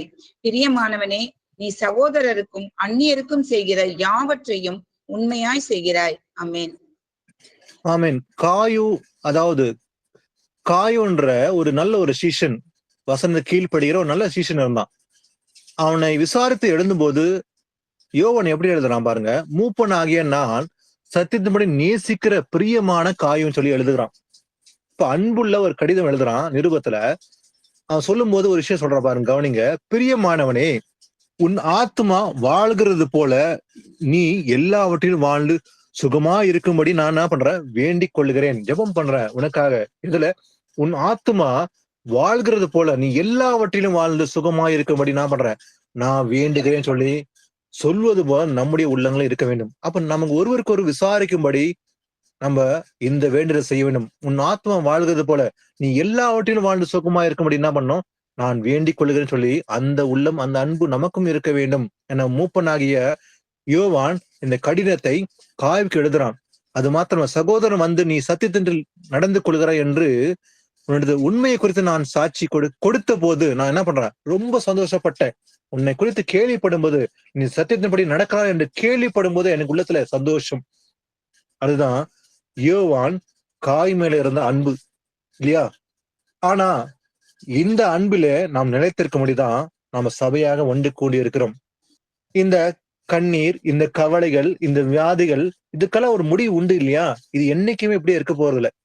இந்த உலகத்துல தத்தளிப்பு, கவலைகள், கண்ணீர், மக்கள் பட்ட உபத்திரங்கள், இயேசுவின் பிள்ளைகள் பட்ட உபத்திரங்கள், காயங்கள், இதுக்கெல்லாம் ஒரு முடிவு உண்டு இல்லையா? வியாதி இல்லாத ஒரு வாழ்க்கை, சந்தோஷமாக சமாதானத்தோட இருக்கிற ஒரு ராஜ்யம் வரப்போகுது. அதுதான் தேவனுடைய ராஜ்யம் 2ஆம் வருகைக்கு பின்பு. அப்போ அந்த ராஜ்யத்துல கண்ணீர் இல்லை, கவலை இல்லை, முக்கியமா வியாதியே இல்லாத ஒரு ஆட்சி. வாசியில கடிச்ச வாஸ்து முடிக்கலாம். வெளிப்படுத்தல் 21:3-4 வாஸ்து முடிக்கலாம். மேலும் பரலோகத்திலிருந்து உண்டான ஒரு பெரு சத்தத்தை கேட்டேன். அது, இதோ மனுஷர்களிடத்திலே தேவனுடைய வாசஸ்தலமாய் இருக்கிறது. அவர்களிடத்திலே அவர் வாசமாய் இருப்பார். அவர்களும் அவருடைய ஜனங்களாய் இருப்பார்கள். தேவன் தாமே அவர்களுடைய கூட இருந்து அவர்களுடைய தேவனாய் இருப்பார். அவர்களுடைய கண்ணீர் யாவையும் தேவன் துடைப்பார். இனி மரணமும் இல்லை, துக்கமும் இல்லை, அலறுதலும் இல்லை, வருத்தமும் இல்லை, முந்தினவைகள் ஒளிந்து போயின என்று விளம்பினது. ஆமென்.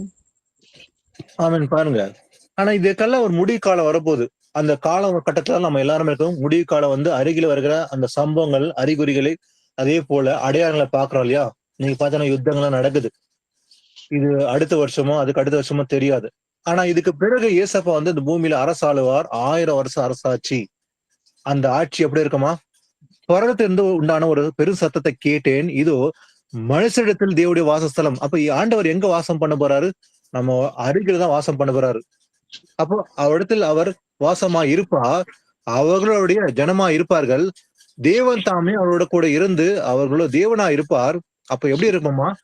அவருடைய கண்ணீர் யாவையும் தேவன் துடைப்பார். இனி கண்ணீரே இருக்க போறல. இந்த கவலைகள், கண்ணீர், துக்கம் எதுவுமே இல்லாம ஒரு காலகட்டம் தான் இருக்க போகுது. அப்ப இனி மரணம் இல்லை, துக்கமும் இல்லை, அலறுதலும் இல்லை, வருத்தமும் இல்லை, முந்தியவர்கள் ஒளிந்து போயின என்று விளம்பிற்று. அப்ப முன்ன இருந்த அந்த கவலைகள், கண்ணீர், துக்கம், வருத்தம், வியாதி, இது எல்லாமே முடிந்து ஒரு சந்தோஷமான ஒரு வாழ்க்கை தான் வாழ போற அந்த ஆட்சி தான் தேவனுடைய ராஜ்யம். அப்ப இயேசு கிறிஸ்துடைய ராஜ்யம் வரும்போது, வந்த பிறகு அன்னைக்கு கவலை இல்ல, துக்கம் இல்ல, வியாதியும் இல்லாத ஒரு ஆட்சி.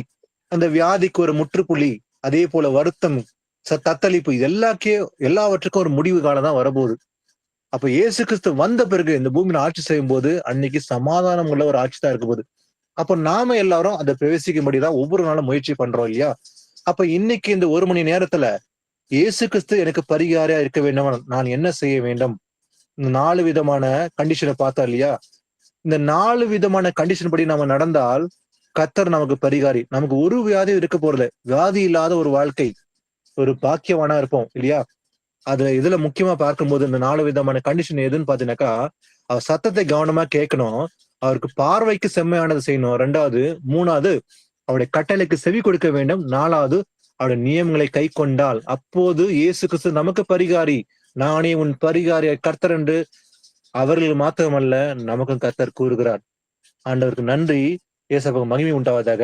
இந்த 1 மணி நேரம் கர்த்தர் பேசின வார்த்தைக்காக நன்றி. ஒரு ஜெபத்தோட முடிக்கலாம். முடி ஜெபத்தை யாராவது ஒருவர் கேட்ட வசனங்களை தாழ்த்தி கண்களை மூடி ஒரு ஜெபம் செய்றீங்களா? சகோதர சகோதரி யாராவது ஒருத்தர். சர்வ வல்லமுள்ள தேவனாகிய கர்த்தாவே இயேசப்பா, இந்த 1 மணி நேரம் அப்பா இந்த வசனங்களை ஆராய்ந்து பார்க்கும்படி அந்த கிருபை தந்தபடியால் நமக்கு நன்றி இயேசப்பா. அப்ப நீரே எங்கள் பரிகாரியான கர்த்தர் என்று எங்களை பேசினபடியால் நமக்கு நன்றி இயேசப்பா. நாங்கள் என்ன செய்ய வேண்டும் என்று ஒவ்வொரு வசன நிமித்தமாக வெளிப்படுத்தின கர்த்தாவே, ஒரு வியாதியும் இல்லாம சுகமாய் தங்கும்படி கர்த்தாவே நீர் அந்த பாக்கியத்தை கொடுத்தபடியால் நமக்கு நன்றி இயேசப்பா. கேட்கிற யாவும் மேலும் இந்த வல்லமை இறங்கட்டும் கர்த்தாவே. அப்பா உடைய வசனத்துக்கு நடுங்கி கீழ்ப்படைந்து முடிவந்து நிலைத்திருக்கும்படி கர்த்தாவே அந்த கிருபை தாங்க கர்த்தாவே. அப்பா இயேசப்பா, உடைய சத்தத்தை கவனமா கேட்டு உடைய பார்வைக்கு செம்மையால செய்து கட்டளைகளை செவி கொடுத்து உங்களுடைய நியமங்களை கை கொள்ளும்படி இந்த வசனங்களை வெளிப்படுத்தினேன். அவைகளை கவனமாய் நடந்து அங்க செய்யும்படி கர்த்தாவே உங்களுடைய கிருபை எங்கள் மேல் இறங்கட்டும் கர்த்தாவே. இப்ப நீர் தான் எங்களை பரிகாரி கர்த்தாவே. ஒரு வியாதியும் இல்லாமல் சுகமாய் தங்கும்படி இந்த பூமியில உங்களுடைய வருகை மட்டும் நிலைத்திருக்கும்படி ஆணி பாய்ந்த திருக்கத்தலை தொட்டு உங்களுடைய தழுமுலா சுகம் கொடுத்து, அப்ப யார் மேலாம் வியாதி இருக்குதோ அவளை சுகம் கொடுத்து கர்த்தாவே. அப்ப நீங்க சொன்னீங்க மனம் திரும்ப வேண்டும் என்று. எந்தெந்த விஷயங்கள் மனம் திரும்ப வேண்டும்? அப்பா உங்கள் பாவங்கள் நிவர்த்தி செய்யும் பண்ணும் பொருட்டு நீங்கள் மனம் திரும்பி குணப்படுங்கள் என்று சொன்ன வார்த்தையின்படியே கர்த்தாவே, பாவங்களை அறிக்கை செய்து அதை விட்டு விலகி கர்த்தாவே உங்க கீழ்ப்படுகிற தேவ பயத்தோடு கடைசி வரைக்கும் நிலைத்திருக்கும்படி அப்பா உங்களுடைய வல்லமை ஒவ்வொரு மேலும் இறங்கட்டும் கர்த்தாவே. கேட்கிற யாவர் மேலும் இந்த கிருபை இறங்கட்டும் கர்த்தாவே. துதியும் கனமும் மகிமையெல்லாம் ஒருவருக்கு மாத்திரமே செலுத்துகிறேன். வல்லமை இயேசு கிறிஸ்து நாமத்தில் ஜெபிக்கின்றேன். ஜெபம் கேளும் ஜீவனுள்ள நல்ல பிதாவே, ஆமீன். Praise the Lord brothers and sister. Thank you.